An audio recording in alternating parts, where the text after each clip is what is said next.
ओम श्री गणेशाय नमः। वागर्थाविव संपृक्तौ वागर्थप्रतिपत्तये जगतः पितरौ वन्दे पार्वती परमेश्वरौ। श्रीमद्भागवत महापुराण दशम स्कंध 29वां अध्याय रासलीला का आरंभ। ओम नमो भगवते वासुदेवाय। श्रीशुक उवाच। भगवानपि तारात्रिः शरदोत्फुल्लमल्लिकाः वीक्षरन्तुं मनश्चक्रे योगमायामुपाश्रितः। तदोडुराजः ककुभः करैर्मुखं प्राच्या विलिम्पन्नरुणेन सन्तमैः सचर्षणीनामुदगाच्छुचो मृजन् प्रियः प्रियाया इव दीर्घदर्शनः। श्री सुखदेव जी कहते हैं, परीक्षित, शरद ऋतु थी, उसके कारण बेला, चमेली आदि सुगंधित पुष्प खिलकर महक रहे थे। भगवान ने चीरहरण के समय गोपियों को जिन रात्रियों का संकेत किया था, वे सबकी सब पुंजीभूत होकर एक ही रात्रि के रूप में उल्लसित हो रही थीं।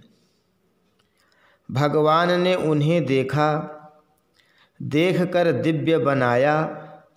गोपियाँ तो चाहती ही थीं, अब भगवान ने भी अपनी अचिंत्य महाशक्ति योग माया के सहारे उन्हें निमित्त बनाकर रसमयी रासक क्रीड़ा करने का संकल्प किया। अमना होने पर भी उन्होंने अपने प्रेमियों की इच्छा पूर्ण करने के लिए मन स्वीकार किया।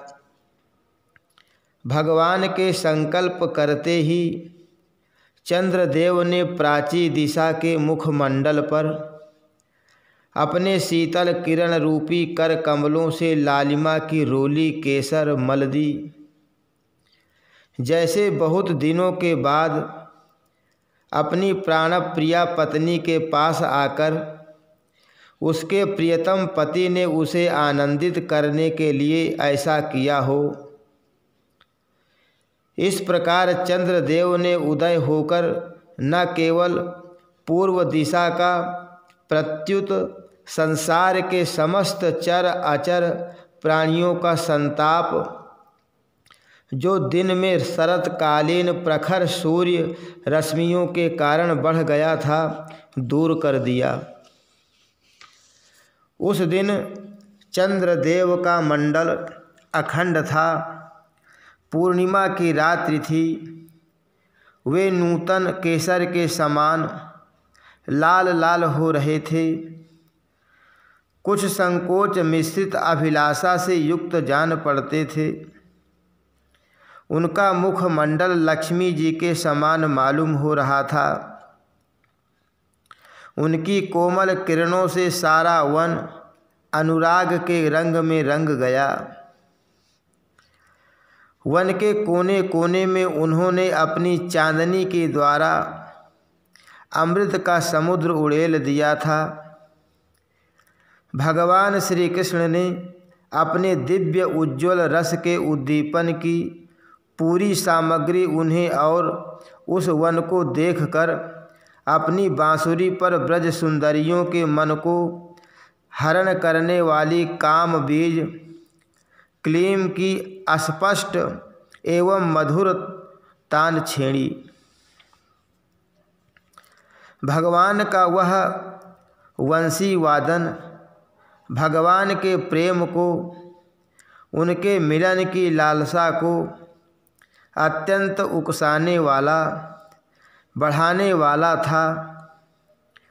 यूँ तो श्याम सुंदर ने पहले से ही गोपियों के मन को अपने वश में कर रखा था। अब तो उनके मन की सारी वस्तुएं भय, संकोच, धैर्य, मर्यादा आदि की वृत्तियां भी छीन लीं। वंशी ध्वनि सुनते ही उनकी विचित्र गति हो गई।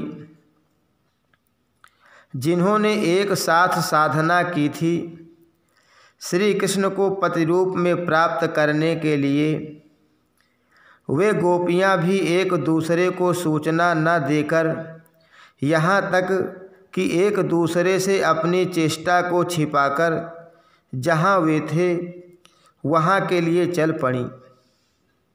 परीक्षित, वे इतने वेग से चली थीं कि उनके कानों के कुंडल झोंके खा रहे थे। वंशी ध्वनि सुनकर जो गोपियाँ दूध दूह रही थीं, वे अत्यंत उत्सुकतावश दूध दूहना छोड़कर चल पड़ीं। जो चूल्हे पर दूध औंट रही थीं, वे उफनता हुआ दूध छोड़कर, और जो लपसी पका रही थीं, वे पकी हुई लपसी बिना उतारे ही ज्यों की त्यों छोड़कर चल दीं। जो भोजन परस रही थी वे परसना छोड़कर, जो छोटे छोटे बच्चों को दूध पिला रही थी वे दूध पिलाना छोड़कर, जो पतियों की सेवा शुश्रूषा कर रही थीं वे सेवा शुश्रूषा छोड़कर, और जो स्वयं भोजन कर रही थी वे भोजन करना छोड़कर अपने कृष्ण प्यारे के पास चल पड़ी। कोई कोई गोपी अपने शरीर में अंगराग, चंदन और उबटन लगा रही थी, और कुछ आँखों में अंजन लगा रही थी। वे उन्हें छोड़कर तथा उल्टे पलटे वस्त्र धारण कर श्री कृष्ण के पास पहुँचने के लिए चल पड़ी। पिता और पतियों ने, भाई और जाति बंधुओं ने उन्हें रोका, उनकी मंगलमयी प्रेम यात्रा में विघ्न डाला, परंतु वे इतनी मोहित हो गई थीं कि रोकने पर भी नहीं रुकीं, न रुक सकीं। रुकती कैसे? विश्व विमोहन श्री कृष्ण ने उनके प्राण, मन और आत्मा सब कुछ अपहरण जो कर लिया था। परीक्षित, उस समय कुछ गोपियाँ घरों के भीतर थीं, उन्हें बाहर निकलने का मार्ग ही नहीं मिला। तब उन्होंने अपने नेत्र मूंद लिए और बड़ी तन्मयता से श्री कृष्ण के सौंदर्य, माधुर्य और लीलाओं का ध्यान करने लगीं। परीक्षित, अपने परम प्रियतम श्री कृष्ण के असह्य विरह की तीव्र वेदना से उनके हृदय में इतनी व्यथा, इतनी जलन हुई कि उनमें जो कुछ अशुभ संस्कारों का लेश मात्र अवशेष था वह भस्म हो गया। इसके बाद तुरंत ही ध्यान लग गया। ध्यान में उनके सामने भगवान श्री कृष्ण प्रकट हुए। उन्होंने मन ही मन बड़े प्रेम से, बड़े आवेग से उनका आलिंगन किया। उस समय उन्हें इतना सुख, इतनी शांति मिली कि उनके सबके सब पुण्य के संस्कार एक साथ ही क्षीण हो गए। परीक्षित, यद्यपि उनका उस समय श्री कृष्ण के प्रति जार भाव भी था, तथापि कहीं सत्य वस्तु भी भाव की अपेक्षा रखती है। उन्होंने जिनका आलिंगन किया, चाहे किसी भी भाव से किया हो, वे स्वयं परमात्मा ही तो थे।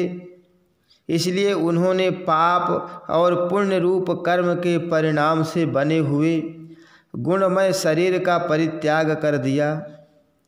भगवान की लीला में सम्मिलित होने के योग्य दिव्य अप्राकृत शरीर प्राप्त कर लिया। इस शरीर से भोगे जाने वाले कर्म बंधन तो ध्यान के समय ही छिन्न भिन्न हो चुके थे। राजा परीक्षित ने पूछा, भगवन, गोपियाँ तो भगवान श्री कृष्ण को केवल अपना परम प्रियतम ही मानती थीं। उनका उनमें ब्रह्म भाव नहीं था। इस प्रकार उनकी दृष्टि प्राकृत गुणों में ही आसक्त दिखती है। ऐसी स्थिति में उनके लिए गुणों के प्रवाह रूप इस संसार की निवृत्ति कैसे संभव हुई। श्री सुखदेव जी ने कहा, परीक्षित, मैं तुमसे पहले ही कह चुका हूँ कि चेदिराज शिशुपाल भगवान के प्रति द्वेष भाव रखने पर भी अपने प्राकृत शरीर को छोड़कर अप्राकृत शरीर से उनका पार्षद हो गया। ऐसी स्थिति में जो समस्त प्रकृति और उसके गुणों से अतीत भगवान श्री कृष्ण की प्यारी है और उनसे अनन्य प्रेम करती है, वे गोपियाँ उन्हें प्राप्त हो जाएं, इसमें कौन सी आश्चर्य की बात है। परीक्षित, वास्तव में भगवान प्रकृति संबंधी वृद्धि विनाश प्रमाण प्रमेय और गुण गुणी भाव से रहित हैं। वे अचिंत्य अनंत अप्राकृत परम कल्याण स्वरूप गुणों के एकमात्र आश्रय हैं। उन्होंने यह जो अपने को तथा अपनी लीला को प्रकट किया है, उसका प्रयोजन केवल इतना ही है कि जीव उसके सहारे अपना परम कल्याण संपादन करे। इसलिए भगवान से केवल संबंध हो जाना चाहिए। वह संबंध चाहे जैसा हो, काम का हो, क्रोध का हो या भय का हो, स्नेह नातेदारी या सौहार्द का हो, चाहे जिस भाव से भगवान में नित्य निरंतर अपनी वृत्तियाँ जोड़ दी जाएं, वे भगवान से ही जुड़ती हैं। इसलिए वृत्तियाँ भगवानमय हो जाती हैं और उस जीव को भगवान की ही प्राप्ति होती है। परीक्षित, तुम्हारे जैसे परम भागवत भगवान का रहस्य जानने वाले भक्त को श्री कृष्ण के संबंध में ऐसा संदेह नहीं करना चाहिए। योगेश्वरों के भी ईश्वर अजन्मा भगवान के लिए भी यह कोई आश्चर्य की बात है। अरे, उनके संकल्प मात्र से भवों के इशारे से सारे जगत का परम कल्याण हो सकता है। जब भगवान श्री कृष्ण ने देखा कि ब्रज की अनुपम विभूतियाँ गोपियाँ मेरे बिल्कुल पास आ गई हैं, तब उन्होंने अपनी विनोद भरी वाक चातुरी से उन्हें मोहित करते हुए कहा, क्यों न हो भूत भविष्य और वर्तमान काल के जितने वक्ता हैं, उनमें वे ही तो सर्वश्रेष्ठ हैं। भगवान श्री कृष्ण ने कहा, महाभाग्यवती गोपियों, तुम्हारा स्वागत है। बतलाओ, तुम्हें प्रसन्न करने के लिए मैं कौन सा काम करूं? ब्रज में तो सब कुशल मंगल है ना? कहो, इस समय यहाँ आने की क्या आवश्यकता पड़ गई? सुंदरियों गोपियों, हे सुंदरी गोपियों, रात का समय है। यह स्वयं ही बड़ा भयावना होता है और इसमें बड़े बड़े भयावने जीव जंतु इधर उधर घूमते रहते हैं। अतः तुम सब तुरंत ब्रज में लौट जाओ। रात के समय घोर जंगल में स्त्रियों को नहीं रुकना चाहिए। तुम्हें न देखकर तुम्हारे माँ बाप, पति पुत्र और भाई बंधु ढूंढ रहे होंगे। उन्हें भय में न डालो। तुम लोगों ने रंग बिरंगे पुष्पों से लदे हुए इस वन की शोभा को देखा। पूर्ण चंद्रमा की कोमल रश्मियों से यह रंगा हुआ मानो उन्होंने अपने हाथों चित्रकारी की हो और यमुना जी के जल का स्पर्श करके बहने वाले शीतल समीर की मंद मंद गति से हिलते हुए ये वृक्षों के पत्ते तो इस वन की शोभा को और भी बढ़ा रहे हैं, परंतु अब तो तुम लोगों ने यह सब कुछ देख लिया। अब देर मत करो, शीघ्र से शीघ्र ब्रज में लौट जाओ। तुम लोग कुलीन स्त्री हो और स्वयं भी सती हो। जाओ, अपने पतियों की और सतियों की सेवा शुश्रूषा करो। देखो, तुम्हारे घर के नन्हे नन्हे बच्चे और गऊओं के बछड़े रो रंभा रहे हैं, उन्हें दूध पिलाओ, गऊएं दूहो। अथवा यदि मेरे प्रेम से परवश होकर तुम लोग यहाँ आई हो तो इसमें कोई अनुचित बात नहीं हुई। यह तो तुम्हारे योग्य ही है, क्योंकि जगत के पशु पक्षी तक मुझसे प्रेम करते हैं, मुझे देखकर प्रसन्न होते हैं। कल्याणी गोपियों, स्त्रियों का परम धर्म यही है कि वे पति और उसके भाई बंधुओं की निष्कपट भाव से सेवा करें और संतान का पालन पोषण करें।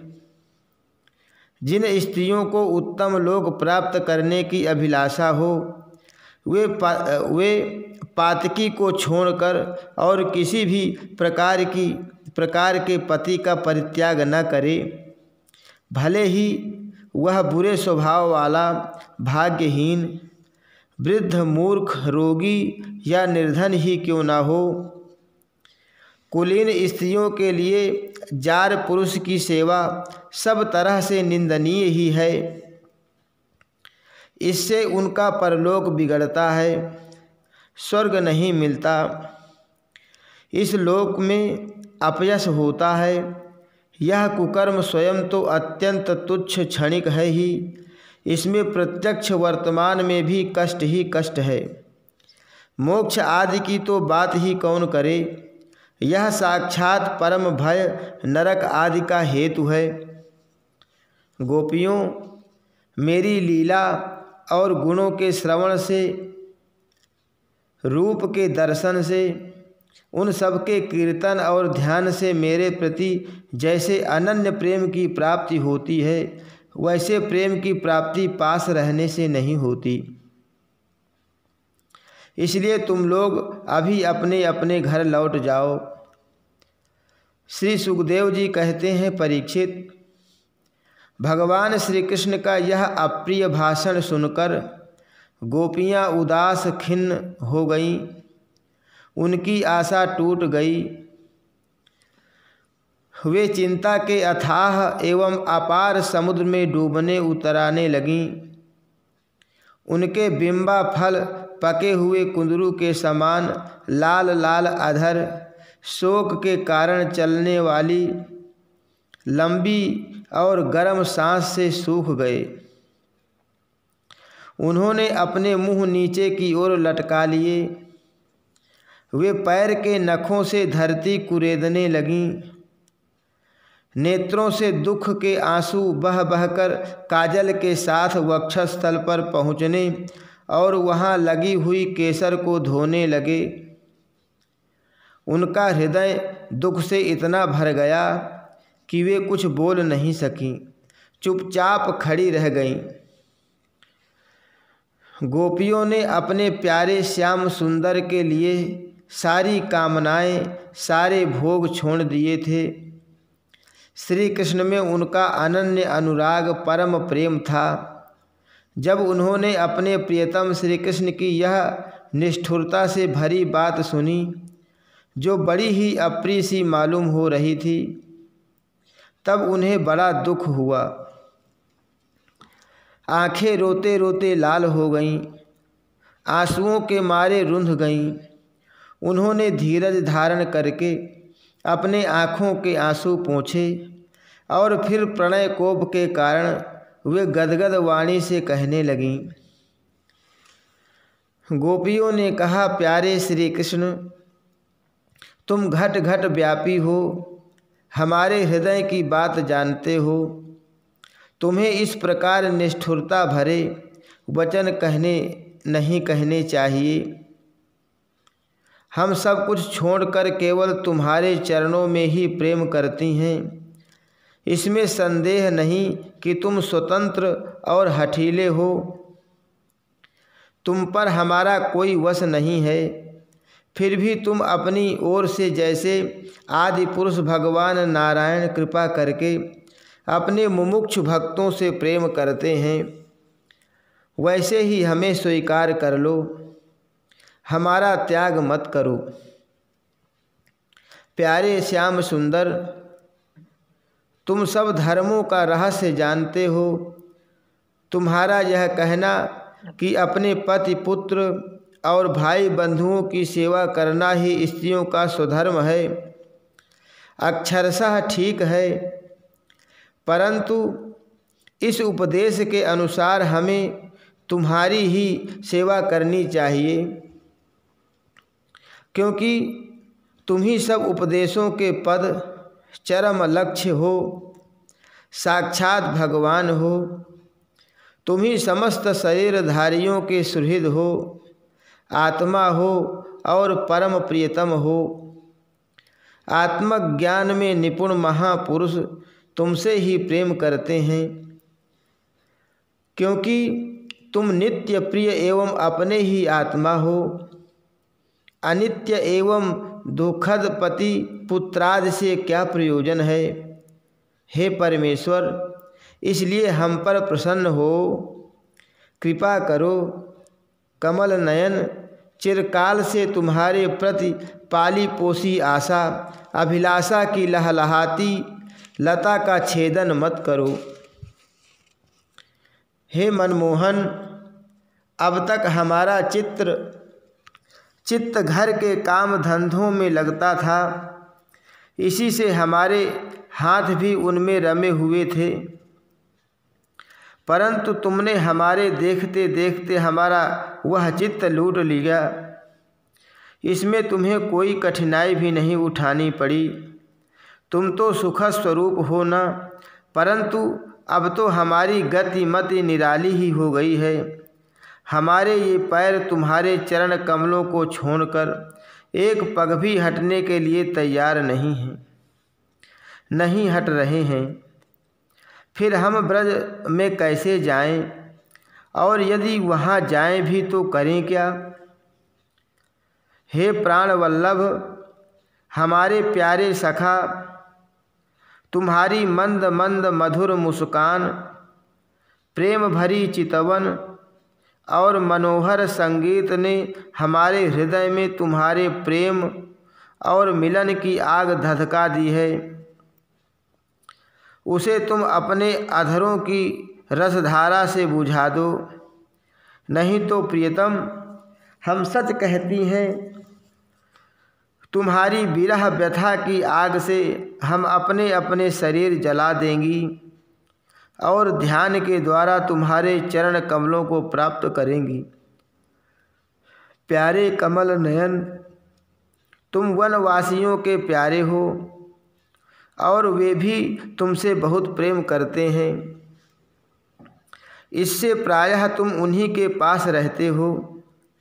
यहाँ तक कि तुम्हारे जिन चरण कमलों की सेवा का अवसर स्वयं लक्ष्मी जी को कभी कभी ही मिलता है, उन्हीं चरणों का स्पर्श हमें प्राप्त हुआ। जिस दिन यह सौभाग्य हमें मिला और तुमने हमें स्वीकार करके आनंदित किया, उसी दिन से हम और किसी के सामने एक क्षण के लिए भी ठहरने में असमर्थ हो गई हैं। पति पुत्रादिकों की सेवा तो दूर रही, हमारे स्वामी जिन लक्ष्मी जी का कृपा कटाक्ष प्राप्त करने के लिए बड़े बड़े देवता तपस्या करते रहते हैं, वही लक्ष्मी जी तुम्हारे वक्षस्थल में बिना किसी की प्रतिद्वंदिता के स्थान प्राप्त कर लेने पर भी अपनी सौत तुलसी के साथ तुम्हारे चरणों की रज पाने की अभिलाषा किया करती है। अब तक के सभी भक्तों ने उस चरण रज का सेवन किया है। उन्हीं के समान हम भी तुम्हारी उसी चरण रज की शरण में आई हैं। हे भगवन, अब तक जिसने भी तुम्हारे चरणों की शरण ली उसके सारे कष्ट तुमने मिटा दिए। अब तुम हम पर कृपा करो, हमें भी अपने प्रसाद का भाजन बनाओ। हम तुम्हारी सेवा करने की आशा अभिलाषा से घर गांव कुटुंब सब कुछ छोड़कर तुम्हारे युगल चरणों की शरण में आई हैं। हे प्रियतम, वहाँ तो तुम्हारी आराधना के लिए अवकाश ही नहीं है। पुरुष भूषण पुरुषोत्तम, तुम्हारी मधुर मुस्कान और चारु चितवन ने हमारे हृदय में प्रेम की मिलन की आकांक्षा की आग धधका दी है। हमारे रोम रोम उससे जल रहा है, हमारा रोम रोम उससे जल रहा है। तुम हमें अपनी दासी के रूप में स्वीकार कर लो, हमें अपनी सेवा का अवसर दो। हे प्रियतम, तुम्हारा सुंदर मुख कमल जिस पर घुंघराली अलकें झलक रही हैं, तुम्हारे ये कमनीय कपोल जिन पर सुंदर सुंदर कुंडल अपना अनंत सौंदर्य बिखेर रहे हैं, तुम्हारे ये मधुर मधुर मधुर अधर जिनकी सुधा सुधा को भी लजाने वाली है, तुम्हारी यह नयन मनोहारी चितवन जो मंद मंद मुस्कान से उल्लसित हो रही है, तुम्हारी ये दोनों भुजाएं जो शरणागतों को अभय दान देने में अत्यंत उदार है, और तुम्हारा यह वक्षस्थल जो लक्ष्मी जी का सौंदर्य की एकमात्र देवी का नित्य क्रीड़ा स्थल है, देखकर हम सब तुम्हारी दासी हो गई हैं। प्यारे श्याम सुंदर, तीनों लोकों में भी और ऐसी कौन सी स्त्री है जो मधुर मधुर पद और आरोह अवरोह क्रम से विविध प्रकार की मूर्छनाओं से युक्त तुम्हारी वंशी की तान सुनकर तथा इस त्रिलोक सुंदर मोहिनी मूर्ति को जो अपने एक बूंद सौंदर्य से त्रिलोकी को सौंदर्य का दान करती हैं, एवं जिसे देखकर गौ पक्षी वृक्ष और हरिण भी रोमांचित पुलकित हो जाते हैं। अपने नेत्रों से निहार कर आर्य मर्यादा से विचलित न हो जाए, कुल कान और लोक लज्जा को त्याग कर तुम में अनुरक्त न हो जाए। हमसे यह बात छिपी नहीं है कि जैसे भगवान नारायण देवताओं की रक्षा करते हैं, वैसे ही तुम ब्रजमंडल का भय और दुख मिटाने के लिए ही प्रकट हुए हो। और यह भी स्पष्ट ही है कि दीन दुखियों पर तुम्हारा बड़ा प्रेम, बड़ी कृपा है। हे प्रियतम, हम भी बड़ी दुखिनी हैं। तुम्हारे मिलन की आकांक्षा की आग से हमारा वक्षस्थल जल रहा है। तुम अपनी इन दासियों के वक्षस्थल और सिर पर अपने कोमल कर कमल रख कर इन्हें अपना लो, हमें जीवन दान दो। श्री सुखदेव जी कहते हैं, परीक्षित, भगवान श्री कृष्ण सनकादि योगियों और शिवादि योगेश्वरों के भी ईश्वर हैं। जब उन्होंने गोपियों की व्यथा और व्याकुलता से भरी वाणी सुनी, तब उनका हृदय दया से भर गया। और यद्यपि वे आत्मा राम हैं, अपने आप में ही रमण करते रहते हैं, उन्हें अपने अतिरिक्त और किसी भी बाह्य वस्तु की अपेक्षा नहीं है, फिर भी उन्होंने हंसकर उनके साथ क्रीड़ा प्रारंभ की। भगवान श्री कृष्ण ने अपने भाव भंगी और चेष्टाएं गोपियों के अनुकूल कर दीं, फिर भी वे अपने स्वरूप में ज्यों के त्यों एक रस स्थित थे, अच्युत थे। जब वे खुलकर हंसते तब उनके उज्ज्वल उज्ज्वल दांत कुंद कली के समान जान पड़ते थे। उनकी प्रेम भरी चितवन से और उनके दर्शन के आनंद से गोपियों का मुख कमल प्रफुल्लित हो गया। वे उन्हें चारों ओर से घेर कर खड़ी हो गईं। उस समय श्री कृष्ण की ऐसी शोभा हुई मानो अपनी पत्नी तारिकाओं से घिरे हुए चंद्रमा ही हों। गोपियों के सत सत यूथों के स्वामी भगवान श्री कृष्ण वैजयंती माला पहने वृंदावन को शोभायमान करते हुए विचरण करने लगे। कभी गोपियाँ अपने प्रियतम श्री कृष्ण के गुण और लीलाओं का गान करतीं तो कभी श्री कृष्ण गोपियों के प्रेम और सौंदर्य के गीत गाने लगतीं। इसके बाद भगवान श्री कृष्ण ने गोपियों के साथ यमुना जी के पावन पुलिन पर, जो कपूर के समान चमकीली बालू से जगमगा रहा था, पदार्पण किया। वह यमुना जी की तरल तरंगों के स्पर्श से शीतल और कुमुदनी की सहज सुगंध से सुवासित वायु के द्वारा सेवित हो रहा था। उस आनंदप्रद पुलिन पर भगवान ने गोपियों के साथ क्रीड़ा की। हाथ फैलाना, आलिंगन करना, गोपियों के साथ गोपियों के हाथ दबाना, उनकी चोटी, जांघ, नीवी और स्तन आदि का स्पर्श करना, विनोद करना, नखक्षत करना, विनोदपूर्ण चितवन से देखना और मुस्काना, इन क्रियाओं के द्वारा गोपियों के दिव्य काम रस को, परमोज्वल प्रेम भाव को उत्तेजित करते हुए भगवान श्री कृष्ण उन्हें क्रीड़ा द्वारा आनंदित करने लगे। उदार शिरोमणि सर्वव्यापक भगवान श्री कृष्ण ने जब इस प्रकार गोपियों का सम्मान किया, तब गोपियों के मन में ऐसा भाव आया कि संसार की समस्त स्त्रियों में हम ही सर्वश्रेष्ठ हैं, हमारे समान और कोई नहीं है। वे कुछ मानवती हो गईं।